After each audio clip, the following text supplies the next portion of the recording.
Yay. Evening, everybody. Thanks for coming in. Hope you're all safe and well. Hi, Misty Cat Doll. Welcome to our Warren's night with Jennifer from our American team, but we've also got Forrest down there from our Welsh team, and John is over there from England. So tonight is Jennifer's live. She's going to talk about the Warrens, plain and simple. And over you, Jennifer. That's me done. Oh, such a lovely introduction as always. Thank you, Scott. Ed and Lorraine Warren. In the United States, they're kind of a controversial topic. People believe them and people don't believe in them. So let's just start with what's true. Yes, they did exist. Yes, they were alive. And yes, they're both dead. Okay, that's the short story. Okay, let's get into the longer story. All right. Incredibly. Yeah, no kidding. They were, but they met in, say 1940 something. After he came back from World War II, or he was only like deployed for a while, and afterwards they had met, and then shortly after they had. I know. So anyway, Ed was born in 1926. Lorraine, she was born in 1927, so they were but only a year apart. Ed, when he was about 5 years old, had his first, what he calls his first encounter with spirits, which actually led him to believe that there was something otherly seen. Both of them were raised in Catholic families, or at least he was mostly raised in Catholic families. Lorraine was raised in a Christian kind of Catholic family. And hey, Matt, at least he's watching. Yay.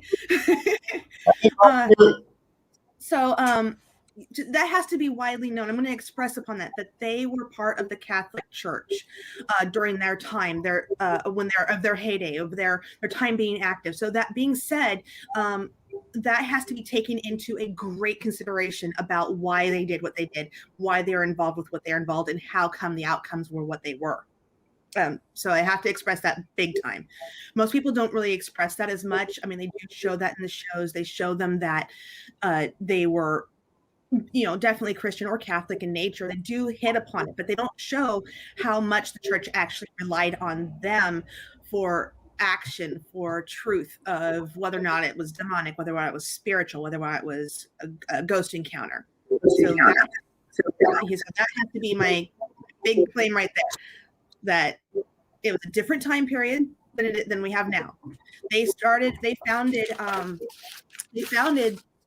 the New England Society for Psychic Research in 1952. So from 1952 until pretty much her death, they were all involved with something paranormal, whether it was giving out lectures, whether it was going to help people. So she had the longest life of helping in the paranormal. She took criticism. So did Ed. Ed took criticism as well, which I think is kind of sad, because you have to once again take in consideration where they had come from, why they were who they were, and why they believed and why they thought these cases the way they were. With that being said, Lorraine didn't have her first experience for her clairvoyancy or her gifts wasn't really manifested until she was about 12 years old. So they both had very young experiences in their life. And to be able to find each other and be able to believe each other was kind of a relief for both of them. But here's what's funny. Lorraine was actually a skeptic when she first met Ed. She wasn't sure. She knew about what she could do, but she was still very skeptical. She was very skeptical about what the other world was and whether or not she should have this gift, whether it was if it was a gift or whether it was something that was a curse. So that has a lot to be said by her and where she had come from. So I'm going to read a quote from a Catholic, Reverend John C. Hughes. He met them a while ago. I forgot what year, because I didn't forget what year. I couldn't find what year he wrote this. The Warrens' personal gifts of psychic and spiritual discernment and devout prayer led them to frequent consultation with the clergy for the ministry of the church and its power over the forces of evil. And that ends the quote. That came from a member of the Catholic Church who believed wholeheartedly in what they could do, that they were there to help people and not scare people, not to be fraudulent. Okay. So, with that, any questions so far? You're good? No, All right. doing well. I think you're doing fine. Okay. Well, I just have to, because that's a lot of info. So I'm going to kind of bounce in between their timelines, because their timelines, I could go, by timeline and what they did, but that can be so boring. So I'm just going to cut to the chase, and we're going to go right to 1972, when they actually investigated the United States Military Academy of West Point.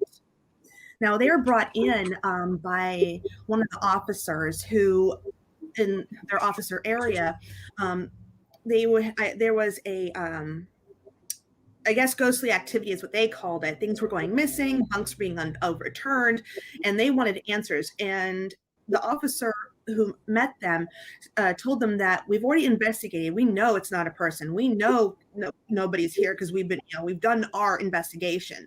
We want answers. Ed Lorraine Warren actually originally came there. They were originally going to do a talk or a lecture at West Point, and they ended up doing an investigation and a lecture at West Point. What was concluded that it wasn't, this case was not demonic. They concluded that it was actually a spirit, a ghost who didn't want to die. He had been a part of West Point at some point in his life, that he was unsure about the present time and was very confused about why he was there, is what was concluded by Lorraine.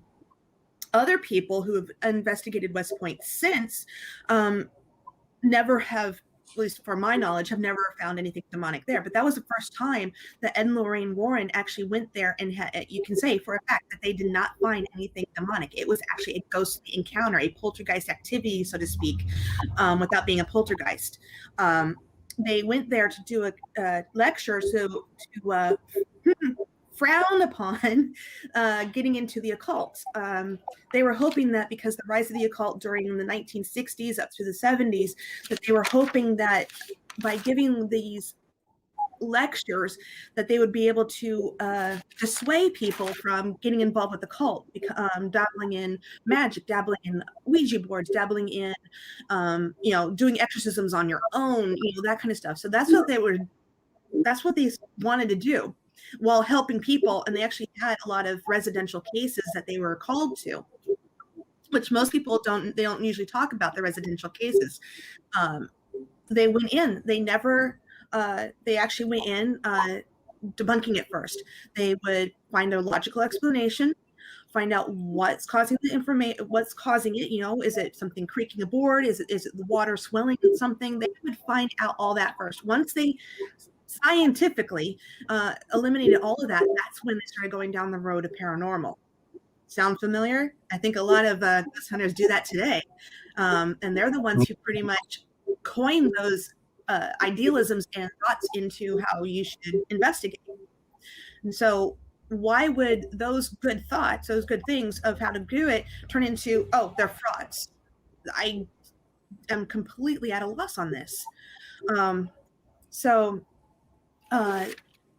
you have to go through, they had all that, here's a good case from West Point, but then Amityville was a complete blow up of they're saying it was demonic. They said it was all this other stuff because of the bad, because the murder that had happened before, all this. So everything kind of blew up in their faces. The Warrens were only there for a short time. They weren't there 100% of the time of the case at Amityville, but they are credited of being there and being fully on the case, which is not the case. They were there, but they weren't there the whole time.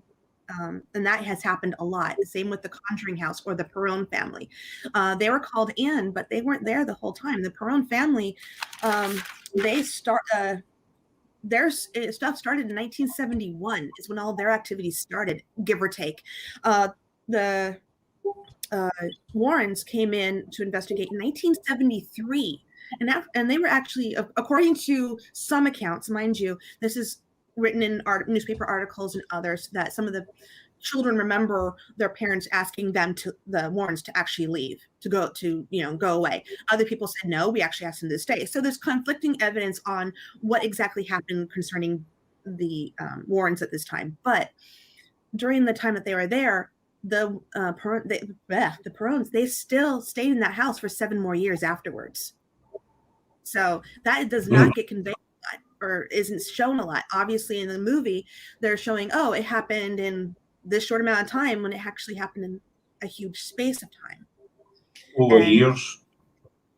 Yeah, over years. And it didn't. That's what's wrong about when you take people that are put or shoved into the limelight, such as the Warrens. They get shoved into the limelight because of the Catholic Church, because of who they were, and because of the time that they were in. They were on everyone's page. They were in everyone's article. They were on the TV with the television. They were a namesake, and people wanted to believe them, and that's not necessarily a bad thing. But back then, if you have to remember, versus if you take 2021 versus say 1970, people were very religious, or more religious then, in a Catholic sort of way than they are now. So back then, it must be demons, it must be this, it must be evil, it must have something. Why is this happening to me? Here is all okay. What the hell's happening? Just tell me. The mentality has completely changed over the time. But their famous cases, I mean, you had 1970 was the Annabelle doll, 71 Tyrone, Amityville, 74, the Enfield Poltergeist, 77. The next one was the one that the Devil Made Me Do It case, which was 1981, and the Funeral House Home was 1986. Those are the most known or famously known cases, the ones that everyone wants to talk about, everybody wants to hit on. They don't want to talk about the lesser known cases, which I think is kind of sad, because they did they went into places that people wouldn't go into. They were called in by the church. The church would say, hey, we have this, go check it out. They, according to this book called The Demonologist, The Extraordinary Career of Ed and Lorraine Warren by Gerald Brittle, he indicates that they would go in, but they wouldn't always be kind of, semi-reluctant to always go in because, they had personal lives of their own, and they wanted to do things on their own, and they wanted to help the church because, that's part of what they were. They're members of the church, so of course they're going to help the church. Church calls them, they go. So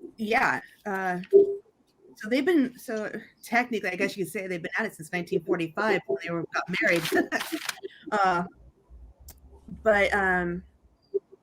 Okay, so I mentioned that they started giving lectures, right? So they started those lectures in the 1960s, and they started giving those lectures up until almost when Ed actually passed away.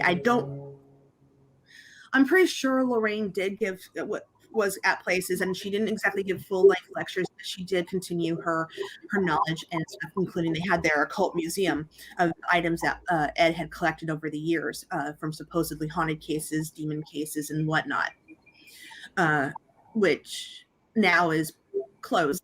No one can get into it right now.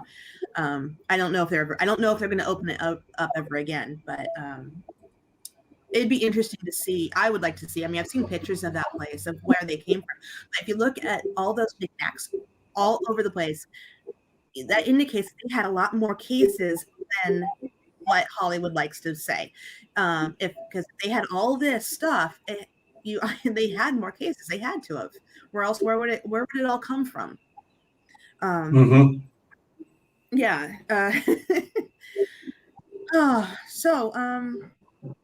You know how we have a different feeling of what ghosts or spirits are because it's all theory. No one really knows what the true meaning is, except for we all have the same understanding that we all want to know. Well, Ed quoted saying that he calls it the ghost syndrome. He says, the ghost syndrome is caused by the tragedy in life of an individual where death occurs suddenly or under traumatic circumstances, end quote. And that's what he believed. He firmly believed that that's what caused ghosts. That very few ghosts are caused by, because someone wants to be there or they were happy.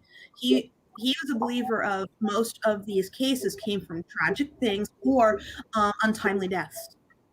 Mind you got to remember, again, this is the 1960s to 1970s, almost early 80s of this belief going on. So totally different time. Can I just cut 2 seconds, Jenna? Sorry, Jennifer, I'm just cutting 2 seconds. That comment that came up there, folks, so that was My fault, I hit the wrong button. I meant to do something else with it, and I hit show instead of, something else. So apologies for that comment that just popped up on the screen. That was my bad. I hit show instead of something else. Sorry. That's why we call this run on. I just ignored it. It goes there. It's on. Bye. Yeah, I was gone. confused now. So's that person. That person's gone as well. Keep going. I'm good. We don't tolerate feedback, guys. Can anyone else hear the feedback? I'm struggling to hear some of it, but I'll do my best. There's a tad feedback, I think, but I think most of it's fixed. I hope it's not from my end. At least I hope it's not. I'm hearing fine. Everything's fine here. Well, maybe it's me. Just me. I'll move closer. Is your antlers? How much closer are you going to get, Forrest? Let me just have a bit of it. Right. Okay. There we go. There you go. Did you get it? Did you get it? Is it good? Yeah, that's good. That's better. Okay, good. Now that we've been properly adjusted, we'll continue. So, Ed also was quoted. I go into a case as a psychic investigator first. I go in not expecting to find spirit activity. If I satisfy myself that there's no spirit involved, I leave. End quote. So, with what I've already said before and how they actually conducted all their cases, and him being a firm believer by that being quoted, not just in one book, it's been quoted in several magazines and newspapers. If he doesn't find something, then why would people say that he stayed around? I wish I had an answer for this. Unfortunately, that's where the controversial comes. People think they stayed around longer than they were, and other people would say that they weren't there at all. So there's a lot of controversy on exactly how many cases that were popular and if they were actually there, and how many that were not popular if they actually did those cases at all. Mm-hmm. That's kind of that's discerning, isn't it? As a bit. Well, it's funny when you say it about, the Warrens also, they're well known, but they're well known for the cases that kind of hit the headlines, like Amityville, Enfield as well. And you kind of see a pattern down through, maybe it's just me, just my opinion. You kind of see a pattern down through history with that, I mean, for instance, we look a lot in Pendulum, what have you, but it's always the kind of main stories that catch people's attention. It's never smaller things. The smaller, I mean, I wouldn't say there's any, a small case or a big case. To me, every case is the same. If there's activity there, then it has to be looked at. Well, exactly. It's especially when they were at West Point and they're in there doing this investigation. Lorraine's like, okay, don't tell me anything. Just take me to where it is. She's has been known to tell people, please don't tell me. Don't say anything. I'm going to go in there myself. So she didn't always know the backstory of those cases. Especially, it's well documented at West Point that she didn't know those stories ahead of time, except for there was a disturbance, but she didn't know why there was a disturbance. She didn't know where the disturbance was. So for me, I think that kind of gives a little bit more credibility to her, of her abilities. I really do think she was a clairvoyant. I do think that she was psychic in her own way. I think that as she got older, like anyone, our sight, we obviously Scott and I, we're wearing glasses. Our eyesight wanes as we get older. So I'm wondering if her ability as she got older started to wane a little as well, which is very possible. So I would say that's quite feasible. As you go older, your body changes, your mind changes, everything changes. And so, possible that our ability started to fade, a little bit. So you have to wonder, and then the stress. So they're going through all this stress. They're getting told that they have to go to this by the Catholic Church. They're told that they need to be prepared. There could be a demonic presence. Ed was not an exorcist. He was a demonologist. He studied it, but he was never an exorcist. He helped with exorcisms, I don't forget because I don't think there's actually a documented account of how many he's actually helped with. But for him having to tell that to people over and over again, I'm not an exorcist. I am a demonologist. So I keep telling people over years, I'm not this, I'm this. But now people, they still hear that, but they still treat it as if, well, you're a demonologist, you might be able to get rid of the demon. But that's not how that works. It just means you're knowledgeable and you understand how it all works and that you can be within the area. That doesn't mean that you necessarily have or could have the power to get rid of negative energy. Oh, excuse me. So, all right.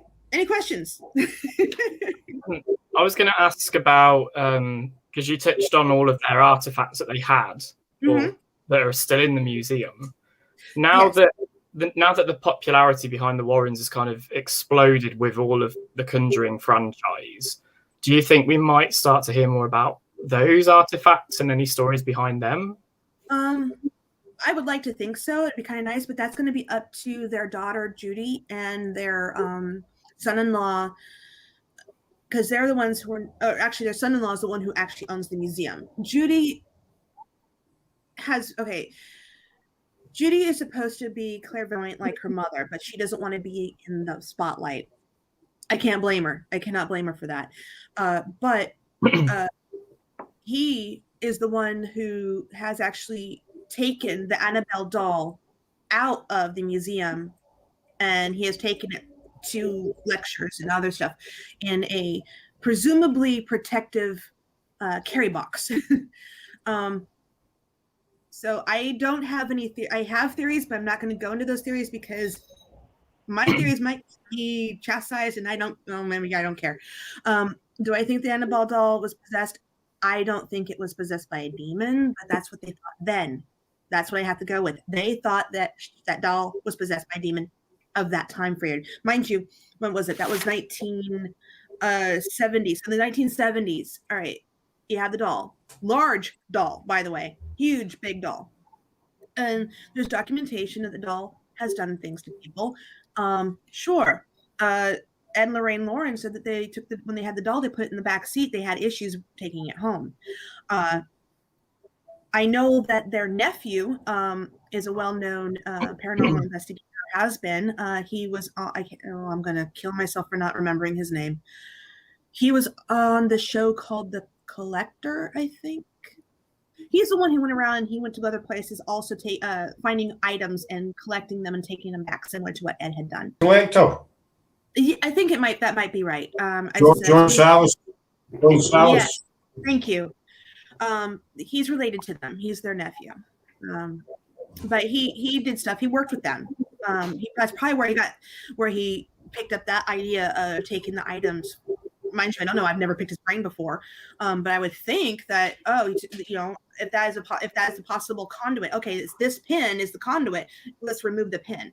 That was Ed's thought. It's like, if you take out the conduit, you're going to take away the item that they are drawn to. Give the which is not uncommon. I mean, so with all those items that he had, it wasn't just trinkets. It was also Ed's artwork. He did painting, and he painted his dreams. So all that was in the museum. I would love to hear more. I would like them to open up and talk about those trinkets more. But once again, that's going to be up to Judy and to their son-in-law, whether or not he actually chooses to do that. And it's hard to say what he's going to do. Mm-hmm. Right now, the focus is still on the Annabelle doll, believe it or not. Yeah. Everybody wants that Annabelle doll. I mean, the daughter, Julie, isn't it, their daughter? I mean, I know for everybody's seen the film Conjuring, there's a bit in the Conjuring where she's affected by the Annabelle doll. Mm-hmm. I don't know if you've seen the movie or not. Is there any records of her actually being affected by anything at all connected to her mum and dad as a child? I know Hollywood, but if she has been, it's not well documented. As I said, she tries to keep a very private life. As I said, if she was affected by anything, then she either one isn't talking about it, or two doesn't want to talk about it. And if it is out there, then maybe in Connecticut where they live, it might be in the newspapers there, but that information has not made it to the West Coast, as far as I know. If it has made it to the West Coast, then I have not been privy to that information, which sucks. It does be, but Yeah. yeah, Nick, I was laughing. Nick, tonight about the Warrens. Talking about Nick, tonight. Yeah, we have to talk about their known cases before we get into their lesser known cases, because without those known cases, will those lesser known cases be as credible? And that's why we're talking about the Annabelle and oh my gosh, Enfield and all of those. The ones that made films out of, basically, isn't it? Yeah. The Conjuring House is currently owned by, I think, a pair of paranormal investigators. Last I heard, I don't know if they still do. So that's what's going on with that. And then as far as the Amityville house on the outside, the round, the round windows are no longer there. They've been replaced. Because I guess people kept bugging them. So it is quite a famous scene, but the house with the two windows up above, it is quite famous. So I could understand why you would want to replace, because no doubt you get loads of tourists, chapping your door and can you see the house and stuff, Well, yeah, it's like the Haunting in Connecticut movie is was a Warren movie, and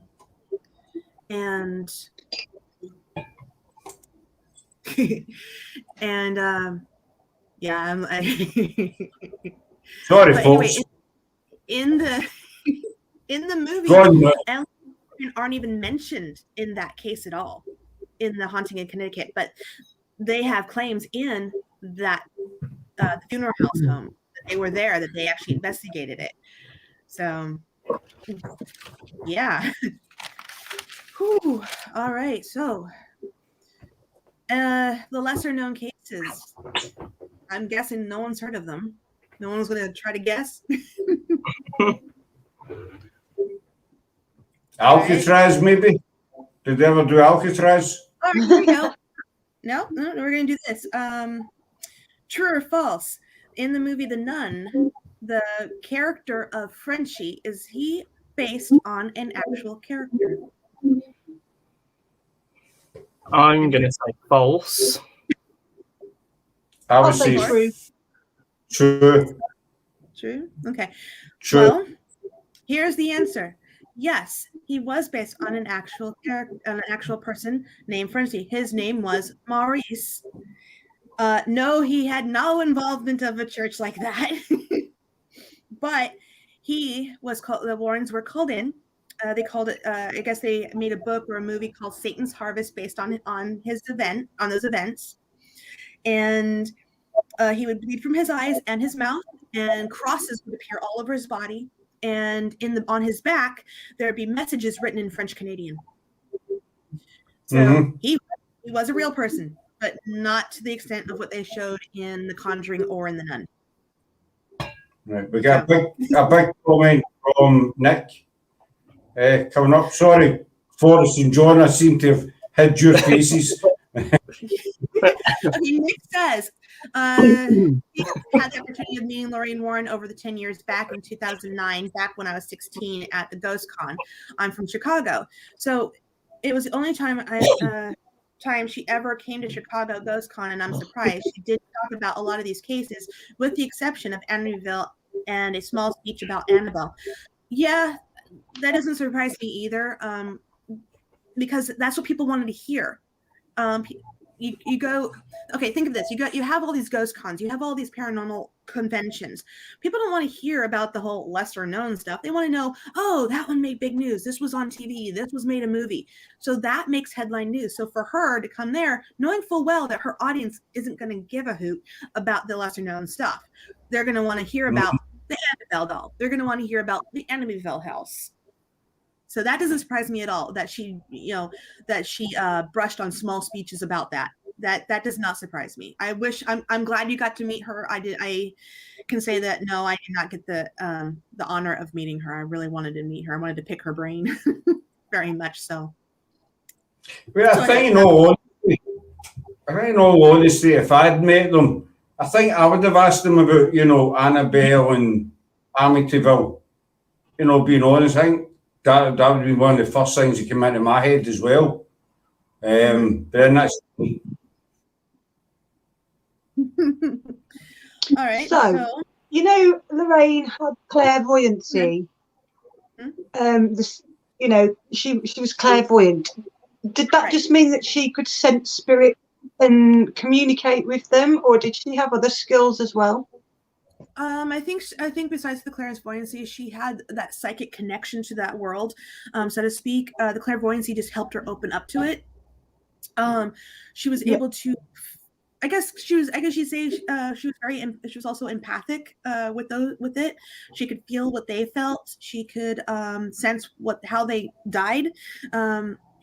She would try to get names, so they would talk. She was able to get names and talk with them.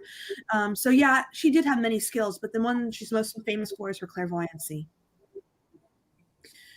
Excuse me. All right, here we go. Next, on a lesser known case, true or false? Did they investigate a werewolf case? no. Yes. I would say. Ready? The answer is yes. What do you reckon, they John? did an alleged werewolf case. There was a gentleman, Bill Ramsey, who was supposedly possessed and would transform. Yes, true. Was by witnesses claim that they saw him partially transform into a werewolf, and that he was being punished by the devil. Mind you, that's only one part of the story. There are like so many different stories about that particular case, and yes, Ed Warren was there for the exorcism.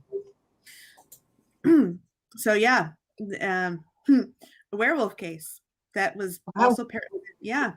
They're involved deeply with more of the exorcism versus the actual whatever led up to it. Let's see, Nick writes. You want to pop up his thing, Scott? Yeah. I'm doing it. All right, Nick writes, remember learning about that werewolf case? I think they made it into made-for-television film. Yeah, they probably did, and they most likely butchered the hell out of it, more likely. It's not uncommon. Let's butcher it. Oh, that sounds like a good story. Let's chop it up into bits and only throw this much in. That's truth. What was it? I'd like to know the name. I'd like to look that up. Just have a look at it. Imagine if you'd seen. What? Wait, no. You guys are breaking up. I didn't quite hear Sorry. you. No, you're fine.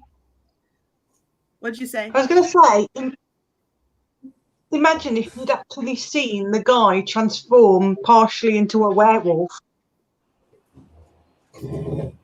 They had according to accounts, there was over 1,000 different witnesses at any one given time. Yeah, I heard you. Can you hear me? Hello? Okay. We can hear you. Technical difficulties. Evidence. Yeah, I thought everyone stopped them for a moment. I don't know what was going on. she's having we're just all of a sudden stop, not there anymore. But yeah, the werewolf case apparently has a lot of eyewitnesses, which makes it somewhat credible. Maybe I'm wondering if the gentleman was more suffering from lunacy or a type of lycanthropy that during that time, which I think that was later. It wasn't the 70s. I forgot, was it late 70s, 80s? It was something later. So people, but of course, he's going crazy. He's acting animalistic. Sure, why not? Right? Okay. Possibly, aye. Mm. Could All be right. mistaken for Here's one for England. Ready? The Warrens investigated the Borley Church. I probably totally butchered that name. It's a new one to me. You might have got it wrong, but I wouldn't know. I don't know. I'm going by, it's Borley. Borley Rectory. I'm not Yeah. sure. In Essex. Borley Rectory. I would say no. Forrest? I didn't even hear the question. Sorry. Can you repeat it? I'll repeat it. Did the Warrens investigate the Borley Church in Essex, England? Why not? Yes. I'm going to say no, just to be the You say outlier. no? I would say Okay. At first, no, they didn't. Someone else was brought in. They were brought in later. So they kind of did investigate. Because as the story goes, mind you, I want to find this out, because now I'm very curious, and this is the first time I've heard about this story. That there was a monk and a nun had an affair in the 14th century, were executed, and supposedly they're haunting that church. I want to know if that's true or not. Because I've heard the story. by the Catholic Church to investigate. I'm going to So- see how I've far away. heard the If the church even I still don't think she knows how to be a nun properly. Hey, it's the 14th century, so 1300s. Yeah, a monk and a nun getting it on. Lonely times. Well, Possibly, we can certainly check that one out. So now I'm very curious about that one, because it popped up in my research that they did go there, that they didn't say how long they investigated. They did not say why exactly they were called in, except for that this particular church was supposed to be having issues, and the parishioners were having issues staying at the church. That's all I could get out of it. I couldn't get any. I need to do more digging on that one. I did not, because I wanted to touch on more Ed and Lorraine Warren, so I didn't really dive into each one of these, because they're very lesser known. That means I'm going to have to do more than just a week's worth of research. Yeah, because in 1860s is when the first known case was being talked about it. So you have a story from the 14th century, 1860s. Now they're talking about this supposed haunting, and then Ed and Lorraine Warren come in to investigate after other people come in and and they don't have answers. So go figure. So those are, yeah. That one's for the books for a later date, right? You hear sightings? The sightings, well, that's what they're saying. They're saying that the monk were seen on the grounds in the church. Not saying what they're doing, but that they were seen. it makes you wonder what they were doing for the last 400 years if nobody's seen them. Well, how about this? Let's go a little further. What if it was haunting? What if it was just a residual? It's the past repeating, and it scared the bejeebers out of people. And during that time, during 1860s until who knows when, people are going, "What the heck am I seeing?" And they probably think, "Oh my God, demon!" So I would love to know more on that one. That one thoroughly intrigues me. The idea of a church that's being haunted is awesome. Yeah. It's We'll have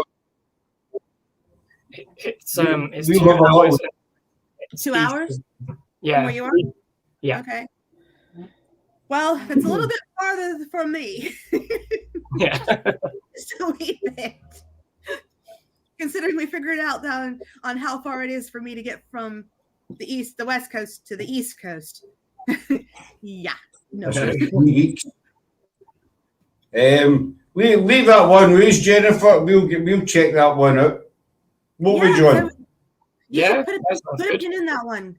You guys, yeah, well, we can all do some research because I'm very curious about this and exactly how involved Ed and Lorraine Warren really were with that case. I'm very curious, and whether or not it's still, if it's still going on, is it still a known? It's still a known haunting. That'd be kind of cool. Yeah. All right. Okay, I got two more lesser known. Two more. Well, they have so many lesser known cases. It's I just picked the ones that I found fascinating. This one, the case goes as it's called the White Lady of Easton. Now, only this is all I could get out of it. Ed was the one who saw her. That, and he quotes that ghost lights appeared into a woman without facial features, with dark hair, white dress, and continued to wander as he approached her, or it approached him. I couldn't find any other information except for people had seen possibly a white lady walking around the Easton area. Once again, lesser known, not much is written about it. So was there no face? Is that what he was describing? Yeah, no face, just faceless, completely faceless. Crikey. I was like, oh, okay. Hey, let's completely look at something that's from here to there with no face. Yeah, it's a bit creepy. Okay, Nick.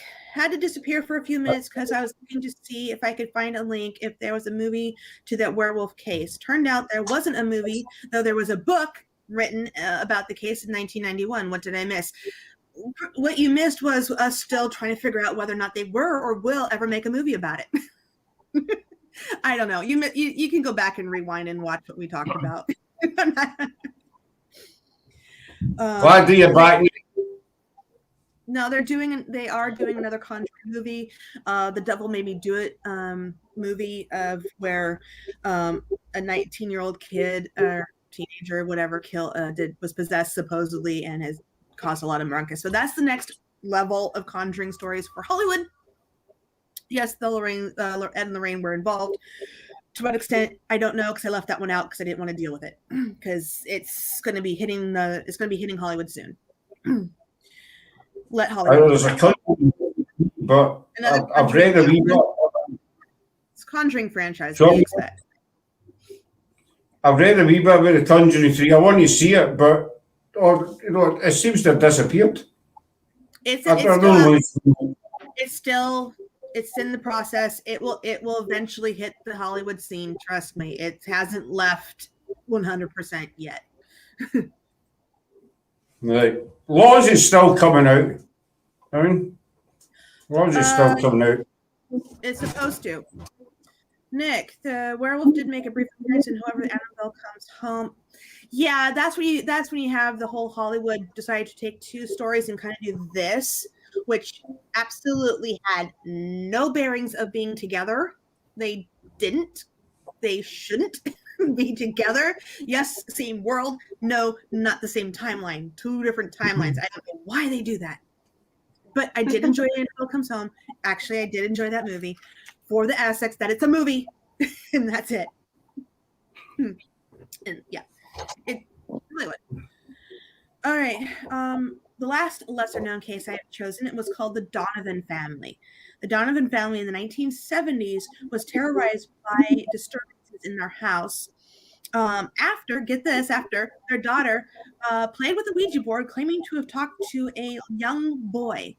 The conclusion by Ed Warren was that was not a young boy that she had pulled through the Ouija board, that it was actually a demonic presence. Now, mind you, once again, the 1970s, I know I keep hitting on this, hardcore. People are willing to believe that anything's possible, more so than now.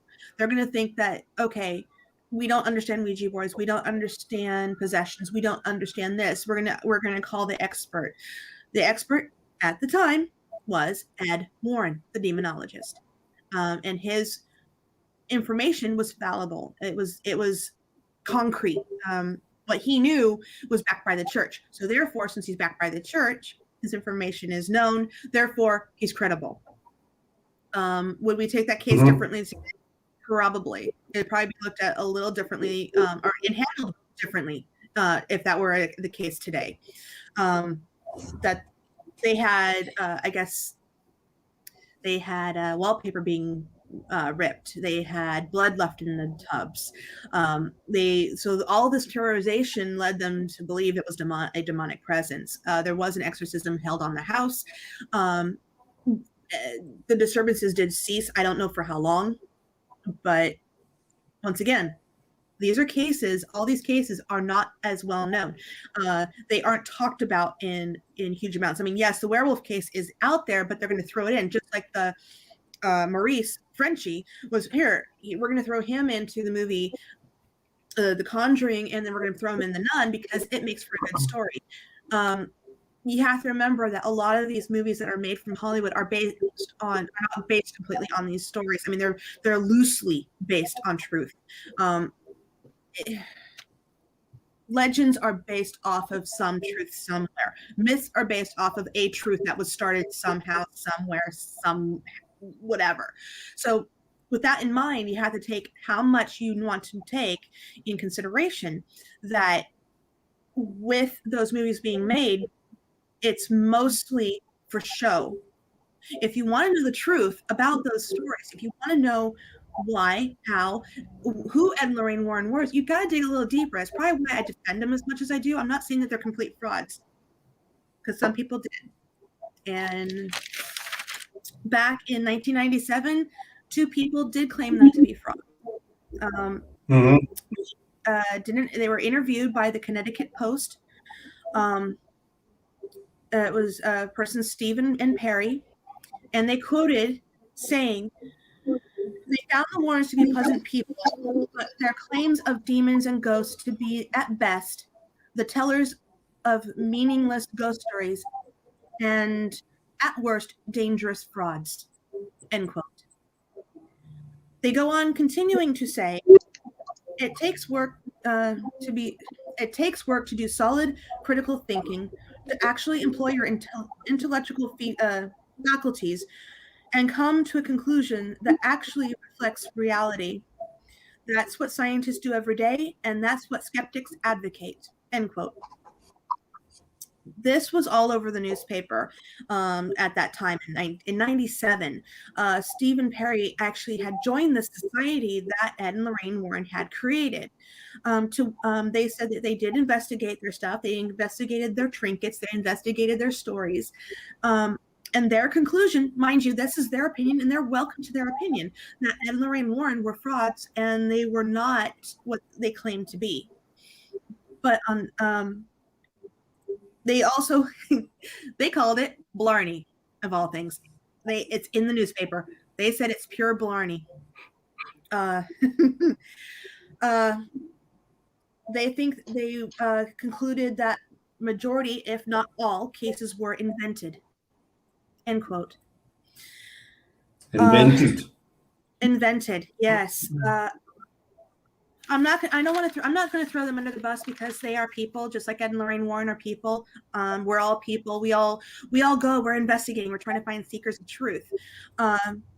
So when people want to criticize, it's not because they don't know that it's not untrue or not true at all. They're going from what they have found, what they have dug, what they have seen. But somebody else can come along and dig completely and do all the same thing and come to a different conclusion.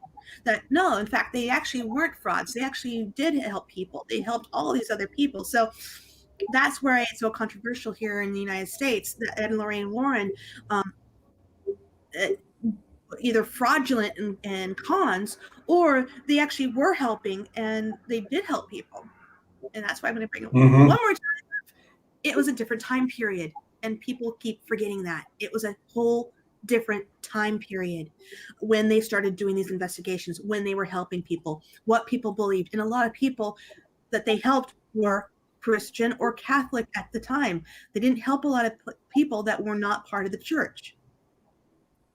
So Mhm. you got to take that in mind. And that's why I say you got to take it with a grain of salt. I'm not going to criticize these two people. That's what they believe. And they're welcome to that. I'm going to choose to believe that they're not frauds, that they actually could do what they did. They did help people. I think that certain cases were steamrolled, so to speak, and they kind of got the end of the short end of the stick, so to speak. I do think that they did choose to jump on the bandwagon of those stories, whether they're true or not. You're in the spotlight. You're going to take it as you will. You're either going to own up to it or you're going to debunk it. I wish that she was still around so I could pick her brain and ask her these questions, but she passed away in 2019. There's a lot of. Nick's put 2 comments in the chat. Well, I'm not going to put them up because one of them will just take the entire panel away. Oh, smokes, that's a lot. No offence, Nick. I'll let the panel read it off the side instead of putting up because they'll just kind of. Sure. Nick wrote, I know some people have asked why the Conjuring series has not made a full movie for the Amityville horror case. Director James Wan said that is the only case they're avoiding making a film. Main reason is because they have been over a dozen official movies made about that case, and if they made a film on it, would just be another Amityville film to add to the franchise instead of the Conjuring series. Correct. Yes. Yeah. Amityville's overdone. What more is there to be said? And then he continues saying, plus about 2 or 3 years ago, another Amityville movie was recently made focusing on the time the DeFeo family who were murdered before the Lutzes moved in. I know I butchered that last name. My apologies. Both names.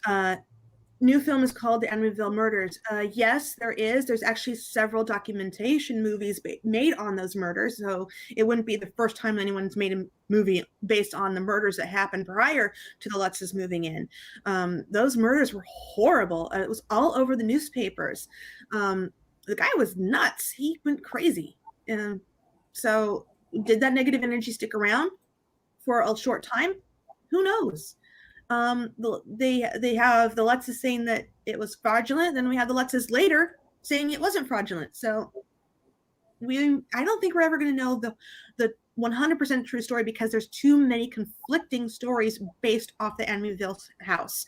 Does it make for an interesting story for Hollywood? Yes. Does it make for an interesting story for anyone? Oh, hell yes. They're going to continue writing stories about Amityville forever, unfortunately, because we did a live on Amityville last year, Sarah and we put forward some of it. And when I was looking at the story, there's so many things. Also, what happened to the DeFeo family was tragic. But when it came to the Lutzes, there was so many things that didn't add up.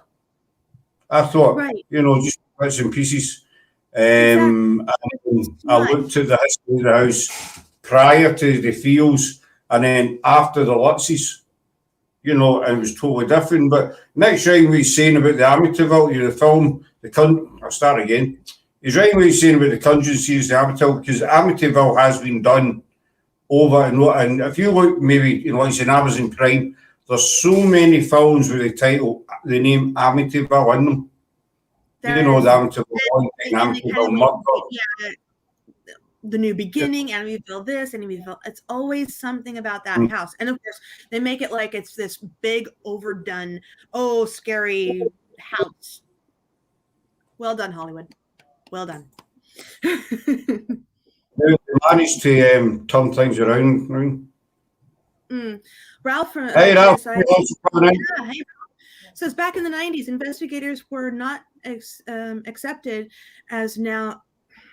Do you think they got media? Wow. Okay, I'm reading that really bad, or you wrote it really bad. Back in the 90s, investigators were not as accepted as now. Period. Do you think the media got info from people they helped fear of being called weird. So it was a load of rubbish what the Warrens did. Okay. Yeah, I agree. That's actually very good. Being called weird and a load of rubbish is that is a good way of putting it. Because it's a different, I know we keep saying this, it was a different time period. They were in a different time. They didn't do much investigations past, I mean, kind of did in the 90s, not really. But yeah, a lot of people, it's like now, but then again, I'm sure a lot of you who are investigators who are watching this, that we are investigators and we go in, how many times have you been called that you've been, oh, that's rubbish. Oh, that's not true. Oh, you're just making that up and you're just trying to make me feel better. I've heard that countless times. And I'm like, okay, but here's your history. You can't deny history. Here's your science. Can't deny that.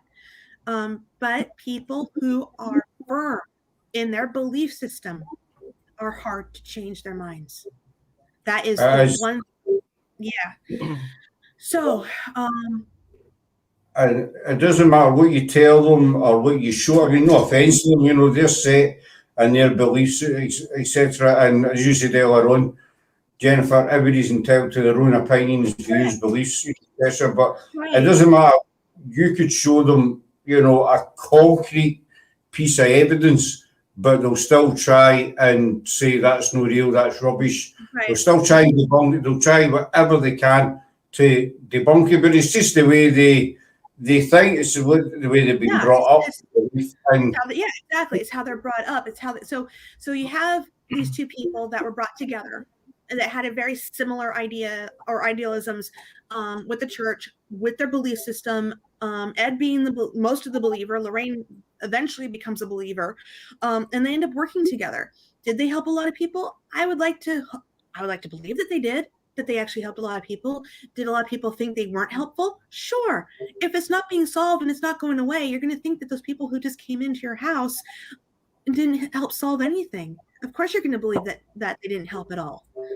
And that's probably where the controversial comes from.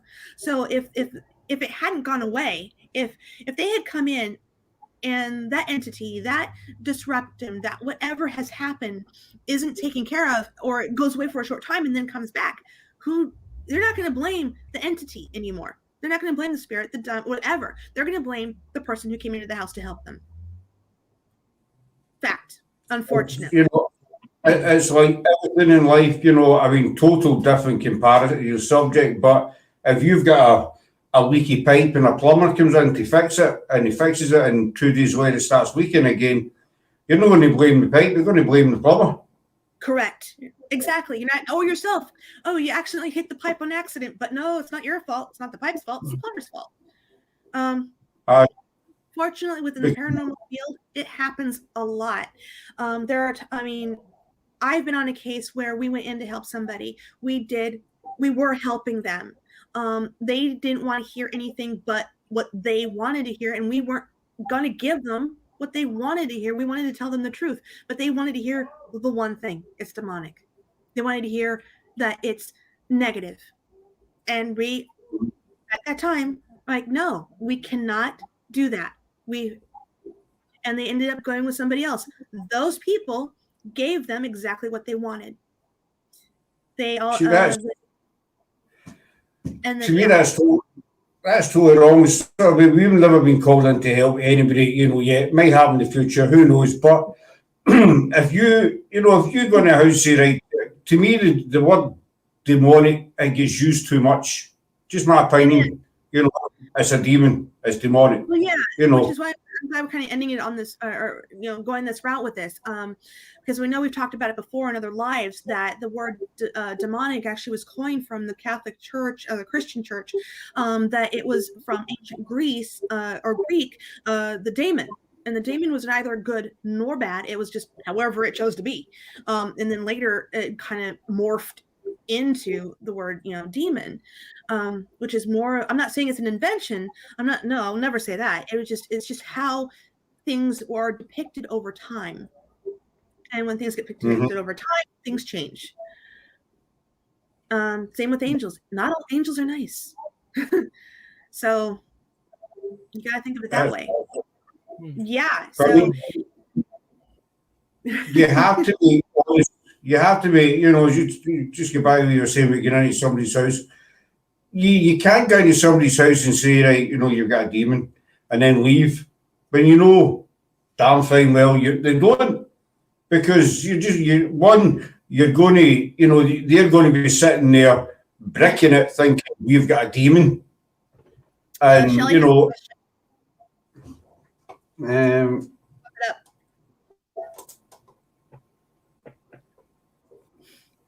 Shelley, that's a good question. Are there any reports of paranormal investigators contacting Lauren?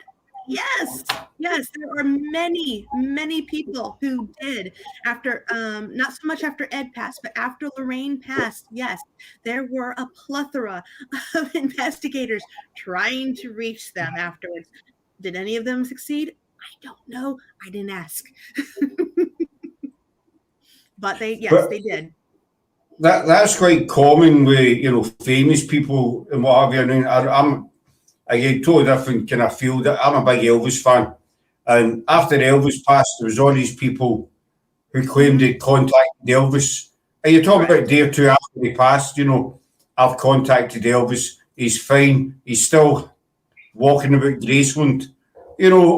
All sorts of weird stories about Elvis, and it's the kind of same thing.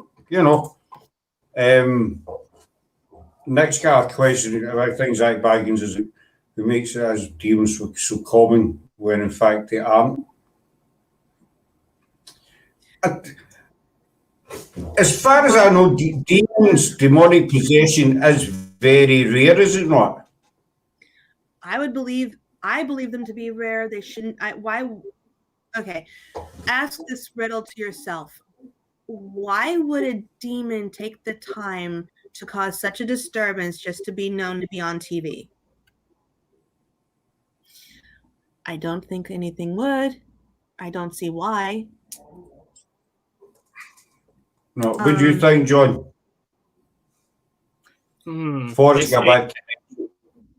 It's tricky because for television, they really big it up. Everything's a demon for most television shows. But unfortunately, if it was as commonplace as it's made out to be, we would know someone that's been possessed by a demon at this rate. And everyone does. It'd be here, I'm going to throw a penny. I'm going to hit one. Oh, I threw another penny. Look, there's another one. Yeah. I'm like, okay. Not worth much. A penny's all I'm going to offer for that. Mm-hmm. Hi, Harry, buddy. No, John's right. If demons and demonic possessions were that common, then it would be over. It'd be on the news. It'd be on Facebook, maybe. It'd be. You would have heard about it. I agree. If they were as common, wouldn't we see, as John already said, more indications or more? They'd be out there, wouldn't it? I mean, instead of they're just only on TV, or we're kind of hearing about it. Those which I think would have the power to do more prominent things than inhabit dolls. I would hope so. It would be a very boring life if you get stuck in a doll. Post Witches is Forest, by the way. Yeah, I figured. Going back to Annabelle, I don't know if you guys have ever seen BuzzFeed Unsolved on YouTube. Have you ever come across that? It's two guys. One is a major skeptic. He doesn't believe in anything, and they go to really scary places to investigate. One guy's terrified, but this guy's not scared at all. Yes. You know him now. Yeah. No, because my son introduced it to me. He's like, watch this, Mom. I'm like, okay, Craig. He's got no fear at all. And they actually went to see the collection, and he was messing around in front of the Annabelle doll, just being quite disrespectful if there was a spirit attached to the doll. And he put one of those torches down that they carry, and he said, if you're here, turn the torch off. And it went off straight away. It went off. And he was like, oh, that's interesting. And he just kept getting things like that. And to me, when a skeptic is seeing evidence of things, that's a bit more compelling, really.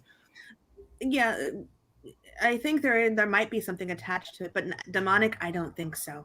No. Yeah, something could have attached to it, because why not? It's cute. It's a big doll. Yeah. It wants attention. I've seen that before, just using the flashlight, John, the torch. I've seen that before with Michael I understand Brown. what torch means. They did that with a torch, and they asked the spirit to turn the torch off, and it turned off, and then he turned it back on, and the torch went back on, and it was sitting on a table. There was nowhere, nobody near. I mean, Michael's been on a couple of times, and they're back here in 2 weeks. I think we've got them back 2 or 3 weeks. I was asking him about that flashlight one on the episode that he done, and he says there was nobody near it. It went off and on command, basically. He couldn't explain it. As they always say, they don't, Michael and I say, we don't say it's paranormal. We just show you what we get. It just makes it more credible, and make up your own mind. We do a lot more now than what Ed and Lorraine did then. I think we do more scientifically than they did, honestly. They brought a lot of more religion comparison. Thanks, Nick. Oh, where was it? I was looking for. You came back, the 40s, 50s, 60s, obviously, investigation techniques. What's a techniques? Techniques. Techniques. Aye, that word. Techniques. I really say that again. Obviously, things have evolved, and I'll say things, that's safer. Things have evolved and changed in the way we all investigate, and all the different gadgets that are out these days that they had back then. Obviously they had tape recorders and cameras and stuff, but they weren't as advanced then as they are now. If that makes sense. Yeah, I know it does. It's, you got to go, the best piece of equipment anybody can ever use is yourself. Yep. Yeah. That's the best part. Unfortunately, all it leads to is that because of yourself, you cannot record it yourself. You're not showing a picture of yourself, because all that you're gathering is just you. Great, you're the wonderful, great equipment, but it ends up being more of a personal response to things, instead of where we have cameras, video, and recorders. Now we have the proof behind it. Mm-hmm. Hopefully. I totally agree with you. The best tool you've got is your own senses, because you could have a REM pod, you have a K2, whatever, you could have cameras, a grid set up.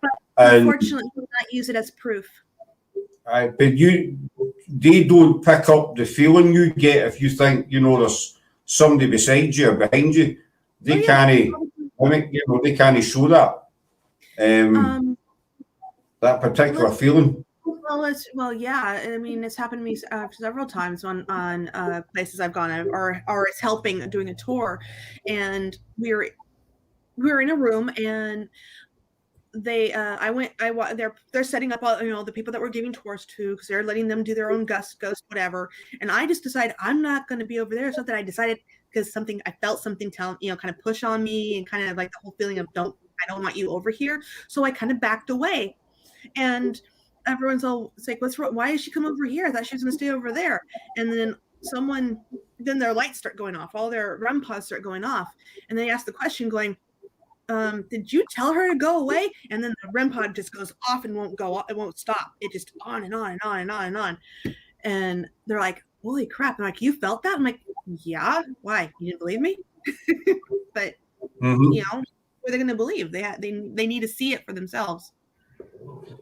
That's it. Well, we done an investigation yesterday, actually, a local team, and the meters were going off, but I was standing filming, and it's a big old abandoned building, and the room we were in is quite big, but I kept getting the feeling that there was somebody over the right hand side of me, watching, and I don't know why, I kept turning around, and I took a walk over, but there was nothing there, you know. But I mean, the REM pod, as well as you were saying, we put a REM pod on one of the staircases there, and it went off. It went on, Right. and it stayed on. And one of the girls says, you know, if you're here, back away, and so the lights go off, and the lights went off, and then she said, come back to make the lights go on again, and the lights went straight back. I've got it on video. As soon as they said that, the lights came back on, and they stayed on constant. You know, hi Frankie. Ralph got a comment. Says criminal law and paranormal investigation evidence goes hand in hand when it comes to proving what it is or isn't. Treat all like that. Police got DNA to support outcomes. Investigators got more technology. True, very, very true. As much, yeah, we want to have that balance. We want to have that balance of all, and watching it from the start. Awesome. Frankie's a good guy. Frankie's a good guy. Frankie is.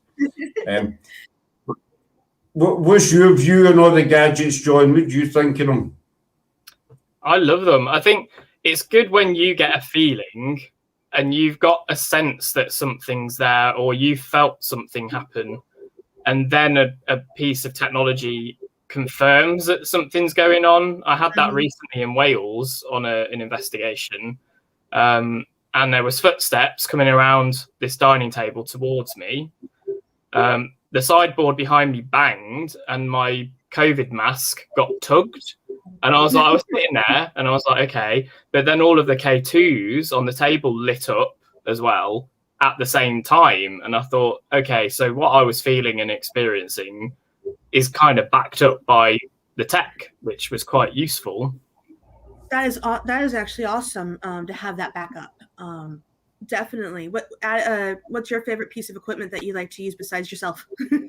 Well, I haven't got any yet myself, but I think the temperature readers are really good when there's a sudden drop of like 5 degrees or more. Okay, so you might like the Melmeter then, if you ever get around to one. The Melmeter reads the temperature, plus it reads the EMF. So yeah, you might actually enjoy that one because it's a combination of both. Cool. Okay. Yeah, I'll probably get one of those. Yeah, look into it first because they are expensive. They always are. I have one. I have one. It's the Melmeter. It also has a REM pod on it. So I've over time have collected lots of gadgets because I love my gadgets.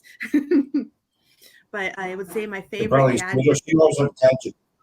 No, my favorite gadget happens to be no more than a toy that repeats back what you say.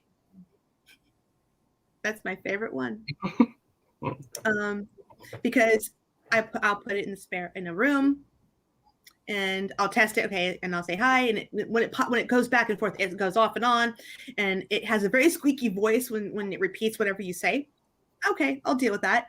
But what's interesting is when I have it in the back room or wherever, and it's repeating something that's happening there, and I'm not near it, and I have the camera on it, and I can see what has happened. I can see nothing approach it. I can see nothing else, but now it's talking because it's repeating whatever was in that room. Wow. Child's toy.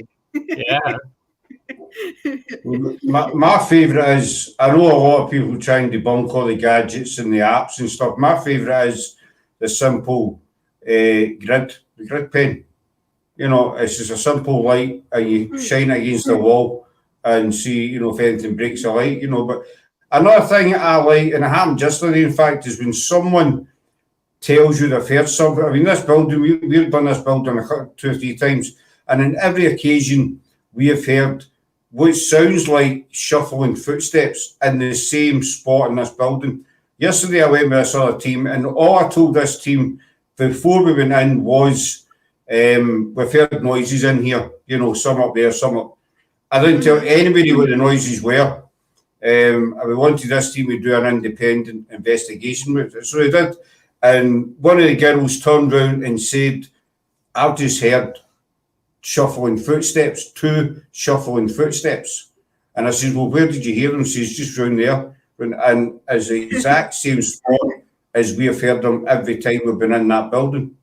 Wow. And so, I know a lot of people might debunk it, but I just found that really strange that she told us what she heard, and it's exactly what we heard. And we done a live there last week, Shelley and I, and 2 or 3 people that says that they heard it as well. But just for her to come out and say, I heard the 2 shuffling kind of footsteps, I found that kind of weird as well. But just quick, get back to Ed and Lorraine Warren. I mean, they were in front of the camera a lot of times, whether it was in TV or investigations. Do you know what they were like behind the camera, away from the kind of... Did they ever lead a sort of normal family life, even though their whole life was paranormal? I think they tried. I'm pretty sure they've tried, because there was a time there's years that they're not even active, so they must have taken a sabbatical at some point. Because they took I know they took lots of cases, but yeah, I'm pretty sure they had a regular life, but it probably was hard. I bet you it was hard since they became well known, especially later in life. Since Ed passed away in 2006, so he was definitely in the limelight even in his life. He was 79 when he died, and she was 92 in 2018. So yeah, I can imagine some people keep coming around and bugging them, but I don't know how it was back then in the 70s or 80s. I know that they were all over the place, but I am hoping they had some kind of a normal life. I would like to think that they did, because they had a daughter, and that plays a lot into it. You want to make sure that your children are, unless your children are with you, like my son is with me on the team. It's unless you want to keep that part private. With I'm kind of the exception to the rule, but yeah, He keeps it quiet. Well, you just wonder, I mean, a lot of famous people don't have a private life, or private life's non-existent. Well, that's because of paparazzis. Why is someone stealing eggs and cheese from someone's salad? Well, pinch it back.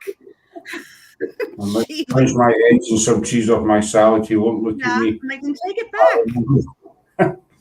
If they took it off, take it back. I threw chocolate away today. So what were the actual views on Ouija boards? Did they actually ever use them? Did they? No, but they did have. I think they have a couple in their museum. They had cases that involved Ouija boards. More than once, they had a case that involved Ouija board. But no, they, to my knowledge, never used Ouija boards. So that's That's often. Well, if they come from a Catholic church, I don't think that they would use a Ouija board. They may have. I mean, maybe someone out there knows that more than I do. But right now, to my knowledge, they did not. That they do have them in their museum. Missy Cat saying they scare me, Ouija boards. I don't blame you, Missy Cat. I've never ever. I've been out of paranormal for 30-something years now, and I've never actually used one. But I've been convinced by John. Ralph is in the chat for GSI as well, that we go to Pendle in July. We're meeting up with GSI that have to try. Ralph's the kind of Ouija board expert. I own two of them. Ralph's the guy to ask about Ouija boards. See, I've always said I would never touch them, I would never get near them, but I trust Ralph. So I'm going to give it. Used in malice, it should be never used with negative. If used in the process of seeking truth, of keeping good intentions, sure. I've had good luck ever since I owned my first Ouija board. I've always had good luck. So if people are having bad luck using Ouija boards, maybe he's right. Maybe they are using it incorrectly, or their intentions are not nice or not truthful. Okay. Mr. Spirit in the Glass. I'm not familiar with that one. Spirit in the Glass. I'm not familiar with that either. What is that? Okay, I gotta look that up. Dang it. Because I don't know what that is. Now that we're all shooting the breeze. I've never actually heard that. Thanks God, we look after you. Well, you better, Ralph. I'm holding you to that one. So that's the only reason I'm trying the Ouija board, because Ralph, he knows the stuff on it. Okay, so Spirit in the Glass is a variation of the Ouija board, often played with a homemade version of a Ouija board in glass, and a piece of paper and a pen. They put their fingers on the glass. So they did a sort of a version of that on American Horror Story, Coven. They did their Ouija board and they put a shot glass down as their planchette. So, okay, cool. Right. Thanks, Misty. I think I know what you mean. I actually seen an interesting bit a few weeks ago when I was watching something and they were talking about Ouija boards. I don't know if I've mentioned this on a previous live or not, but they had the Ouija board and the guy was saying, you know, when you get the planchette, I just said that's what he's saying. A homemade Ouija board with the glass as a planchette. Yeah, I actually gave an example too, but yay, we're all on the same page. Awesome. But the guy that was doing the documentary says every time we see people using a Ouija board to put their finger down, you know, why do they never put their nail on it and let it move? Do you know what I mean? It was a question he asked. Well, you know, that's a good question, actually. I know a lot of people think that many people do the Ouija board, they put their finger down just to push it about.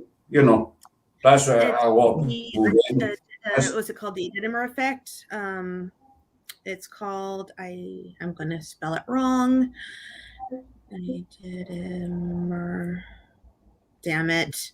This is reminding me of when I did a Ouija board at a house party that I had when I was about 17.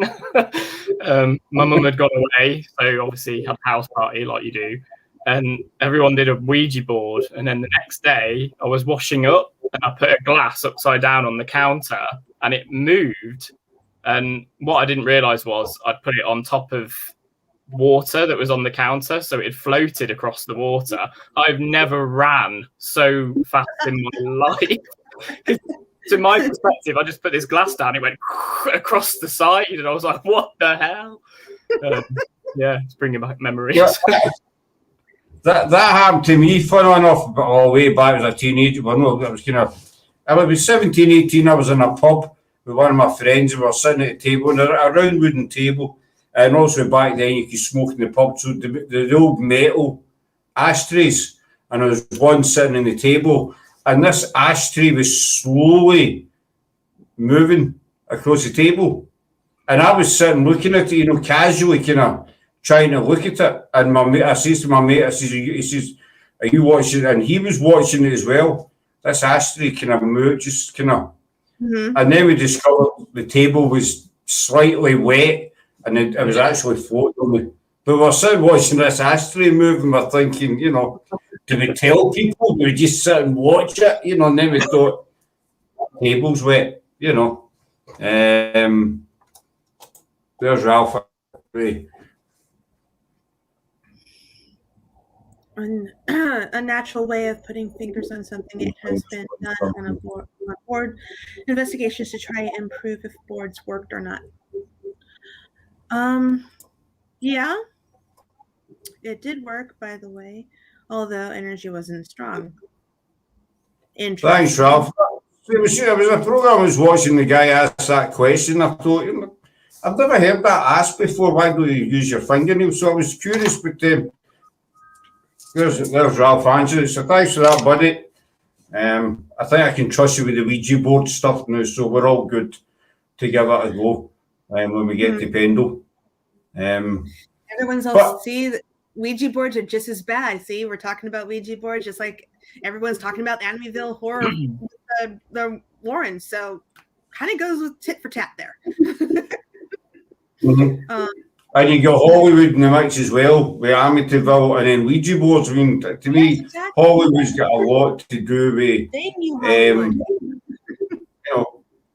We blame Hollywood for everything, really, don't we?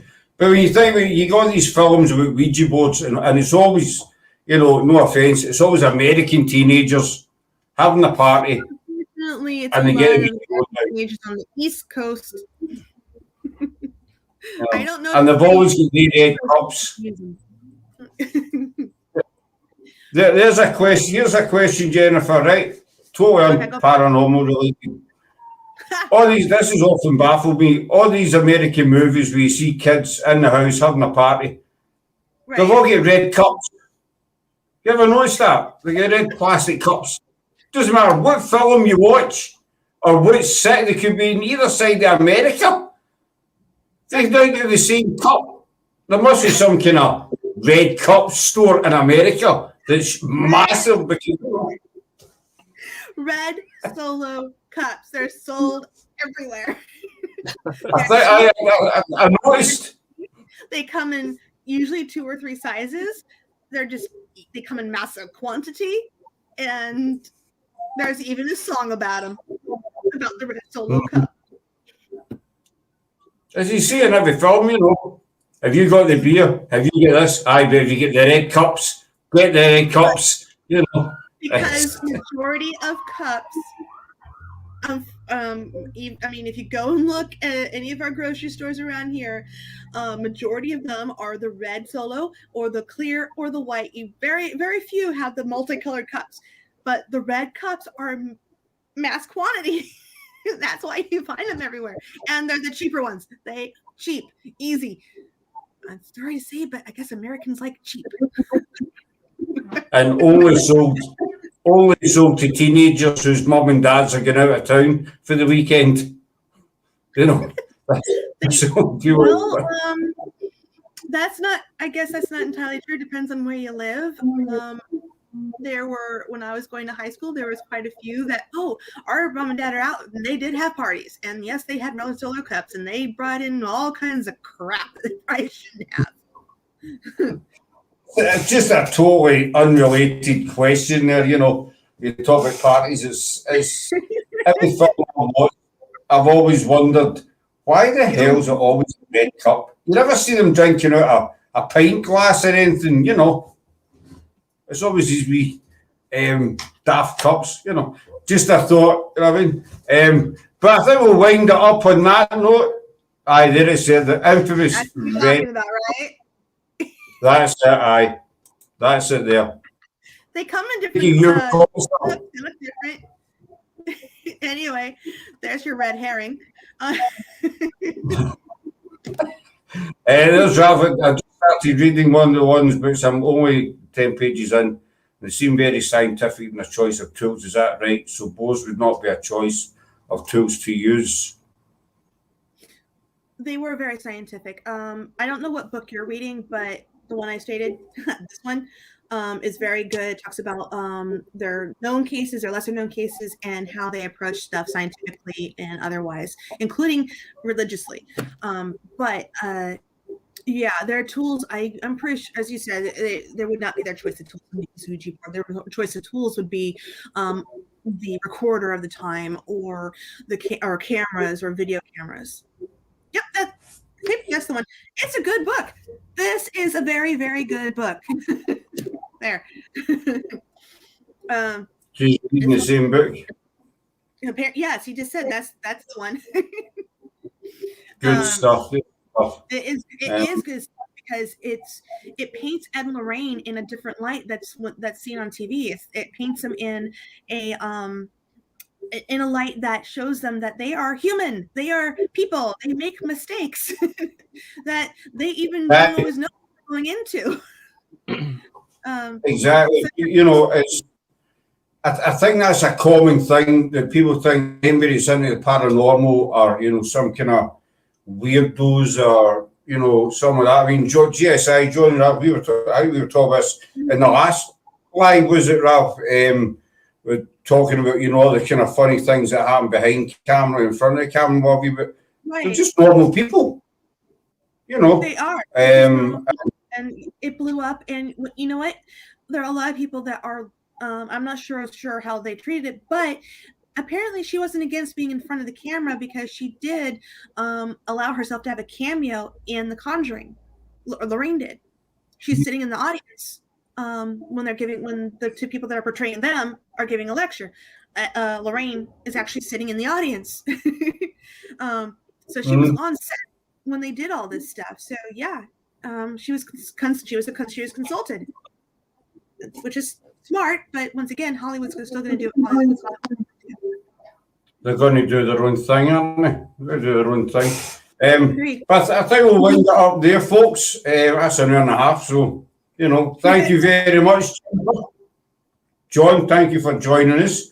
Also, I'll keep a hold of you after we go off. So we need to check out that one church down. We have to do like a thing on that church that we talked about. Yeah, I'll put it in the pad. If it's in the pad, it's going to happen. I mean, always give my pad and pen. Because now I want to know more, and I just said I didn't dig enough. We can send John and Forrest down. We can send John and Forrest down to investigate. They're nearby. 2 hours, that's nothing. That's just up the hill. That's because everything's 5 hours away for you, Scott. That's why. He's like, here, that's just up the hill and along the road. That's it. Do you know what I mean? But thanks that came into the chat. That's us. We're mobilised this week. We're off to Edinburgh tomorrow morning to do a private investigation in the famous Niddry Street South Vaults. And then next week, we were going to go do any lives this week and see what's happening next week, actually. But coming the following week, we've got an interesting lineup. We've got Richard Jones is back with us. A lot of you might remember Richard. He was Jack the Ripper expert from London. He's back, and we have Caledonia. Hopefully, GSI will be back in as well that week. And we also have, I've got to confirm today, Suzanne Lipcombe is coming in. Suzanne Lipcombe has done many documentaries on Netflix, Prime, Channel 4, the History Channel. She's a historian and a best-selling author. So we're lucky enough to secure her for later on in this month. So she'll be coming on as well. But tomorrow we're going to Edinburgh. We'll be recording everything and we'll be putting it up on the channel. And Jennifer and Matthew and Craig have stuff coming as well. Notice for the usually get some footage as well coming up on. I'm not going to tell you what it is. Nope. No, don't tell me that. Not going to tell you. Nope. Going to be a surprise. I mean, so until we see you again, folks, take care. Thanks for coming in and be safe. All right. Bye.